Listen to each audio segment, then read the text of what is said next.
नमो भगवते वासुदेवाय। नमस्कार प्रिय भक्तों, कथा को शुरू करने से पूर्व कृपया हमारे चैनल को सब्सक्राइब करें, शेयर पे लाइक करें और कमेंट में अवश्य लिखें ओम नमो भगवते वासुदेवाय। ओम नमो भगवते वासुदेवाय। यह अध्याय जति पुष्प की श्रेष्ठता का वर्णन करता है और यह स्कंद पुराण के वैष्णव खंड के मार्गशीर्ष महात्म्य का अध्याय है। तो आइए इसका श्रवण कर लेते हैं। मार्गशीर्ष महात्म्य जटि पुष्प की श्रेष्ठता। हालांकि अध्याय का शीर्षक जति फूलों अर्थात जैस्मिनम ग्रैंडिफ्लोरम के महत्व पर जोर देने का प्रस्ताव करता है, परंतु लेखक श्री विष्णु भगवान द्वारा पसंद किए जाने वाले फूलों और पत्तियों की एक समृद्ध विविधता की सिफारिश करता है। तो आइए श्रवण शुरू करते हैं। ब्रह्मा ने कहा, हे देवराज, विभिन्न प्रकार के फूलों की महिमा तथा उनसे मनुष्यों को होने वाले लाभों का वर्णन कीजिए। श्री भगवान ने कहा, हे मेरे पुत्र, सुनो, मैं फूलों की महिमा तथा उन फूलों के नाम बताऊंगा जो निसंदेह मुझे अति प्रसन्न करते हैं। वे हैं मल्लिका, मालती, युथिका और अतिमुक्तका, जैस्मिन की सभी किस्में, पाटला अर्थात तुरही का फूल, करवीरा ओलिएंडर का फूल, जयंती यानी कि सेस्पानिया एजिपियास, विजया पूर्वा की एक किस्म, कुब्जाका स्टाबाका जो कि है ट्रैपा बिसिप्नोसा, और कर्णिकारा कुरांकक, कैपाका, कैटाका, कुंडा, बाना, करकूरा यानी कि जैस्मिनम जाम्बे, अशोक, तिलका और अपरयुथिका जो कि चमेली की ही एक किस्म है। तब विष्णु जी ने कहा, हे पुत्र, ये फूल मेरी पूजा के लिए अति शुभ हैं। ये चीजें तुरंत से प्रसन्नता प्रदान करती हैं। केतकी के फूल और पत्ते, भृंगराज और तुलसी के पत्ते और फूल, जल में उगने वाले कमल, लाल और नीले लीली और सफेद लीली, ये सभी मार्गशीर्ष माह में मेरे बहुत प्रिय हैं। हे मेरे पुत्र, मेरे लिए तो वे ही फूल श्रेष्ठ हैं जिनमें अच्छा रंग, अच्छा स्वाद और अच्छी सुगंध हो। मैं सुगंध रहित पुष्पों को भी अच्छा मानता हूँ। केतकी को छोड़कर अन्य सुगंधित पुष्प भी अच्छे हैं। बाण, कैपक, अशोक, करवीरा, युथिका, परिभद्र, पाटला, बकुला, गिरिशालिनी, बिलव के पत्ते, शमी के पत्ते, भृंगराज के पत्ते, तमाला और आमलकी के पत्ते।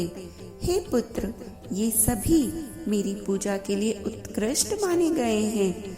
मेरी पूजा जंगल के फूल या पहाड़ के पत्तों से करनी चाहिए।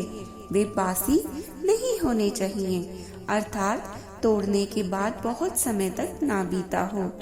उनमें छेद नहीं होना चाहिए, उनमें कोई कीड़ा नहीं लगा होना चाहिए। पूजा से पहले उन पर जल का छिड़काव होना ही चाहिए। मेरी पूजा उद्यानों और बगीचे के फूलों से भी की जा सकती है। यदि मेरी पूजा उत्तम गुणवत्ता वाले फूलों से की जाए तो पुण्य अधिक होगा। मार्गशीर्ष मास में पुष्प अर्पित करने से मनुष्य को वह पुण्य प्राप्त होता है जो अच्छे आचरण, तप और वेदों में निपुणता वाले सुपात्र को 10 स्वर्ण मुद्राएं देने से मिलता है। हे पुत्र, यदि कोई मुझे एक द्रोण पुष्प अर्पित करता है तो उसे 10 स्वर्ण मुद्राएं देने से मिलने वाले पुण्य से भी अधिक पुण्य प्राप्त होता है। मुझसे फूल और पुष्प का अंतर जान लो। खदीर हजारों द्रोण पुष्पों में श्रेष्ठ है। शमी का पुष्प 1000 खदीर पुष्पों से श्रेष्ठ है। बिलव पुष्प हजारों शमी पुष्पों से श्रेष्ठ है। बका पुष्प हजारों बिलव पुष्पों से श्रेष्ठ है। नंदाव्रत हजारों बका पुष्पों से श्रेष्ठ है। करवीरा 1000 नंद्याव्रत पुष्पों से श्रेष्ठ है। श्वेत पुष्प 1000 करवीर फूलों से बेहतर है। पलाश का फूल 1000 श्वेत फूलों से बेहतर है। कुश का फूल 1000 पलाश फूलों से श्रेष्ठ है। वनमाला 1000 कुश फूलों से बेहतर है। चंपक 1000 वनमाला फूलों से बेहतर है। अशोक का फूल 100 चंपक फूलों से श्रेष्ठ है। सेमती फूल 1000 अशोक फूलों से बेहतर है। कुजाक का फूल 1000 सेमती फूलों से अच्छा है। मालती का फूल 1000 कुज फूलों से श्रेष्ठ है और संध्या का फूल 1000 मालती फूलों से बेहतर है। वहीं त्रिसंध्या पुष्प 1000 संध्या पुष्पों से बेहतर है और त्रिसंध्या श्वेत पुष्प 1000 त्रिसंध्या के लाल पुष्पों से श्रेष्ठ है। कुंद का पुष्प 1000 त्रिसंध्या श्वेत पुष्पों से श्रेष्ठ है। जटी पुष्प 1000 कुंद के पुष्पों से श्रेष्ठ है। जटी पुष्प अन्य सभी पुष्पों से श्रेष्ठ है। जो पुरुष मुझे 1000 जटी पुष्पों से युक्त अति सुंदर माला अर्पण करता है, उसका पुण्य सुनो। वह 1000 करोड़ कल्पों और सैकड़ों करोड़ कल्पों तक मेरे नगर में रहता है। उसमें मेरे समान बल और पराक्रम होगा। यदि फूल मेरी पूजा के लिए अच्छे हैं तो उनके पत्ते भी अच्छे हैं।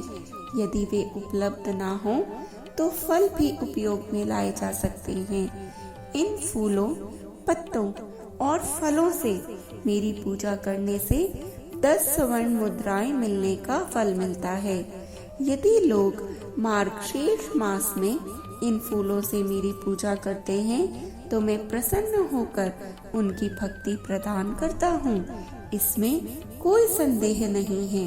हे देवों के देव, इन फूलों से प्रसन्न होकर मैं उन्हें धन, पुत्र, स्त्री और जो कुछ भी वे चाहते हैं वह प्रदान करता हूँ। जय हरि विष्णु, जय श्री केशव की। इस श्रृंखला के अगले अध्याय में तुलसी की महानता का वर्णन है। वह श्रवण करने के लिए कृपया हमारे चैनल के साथ जुड़े रहिए और जपते रहें। हर हर महादेव।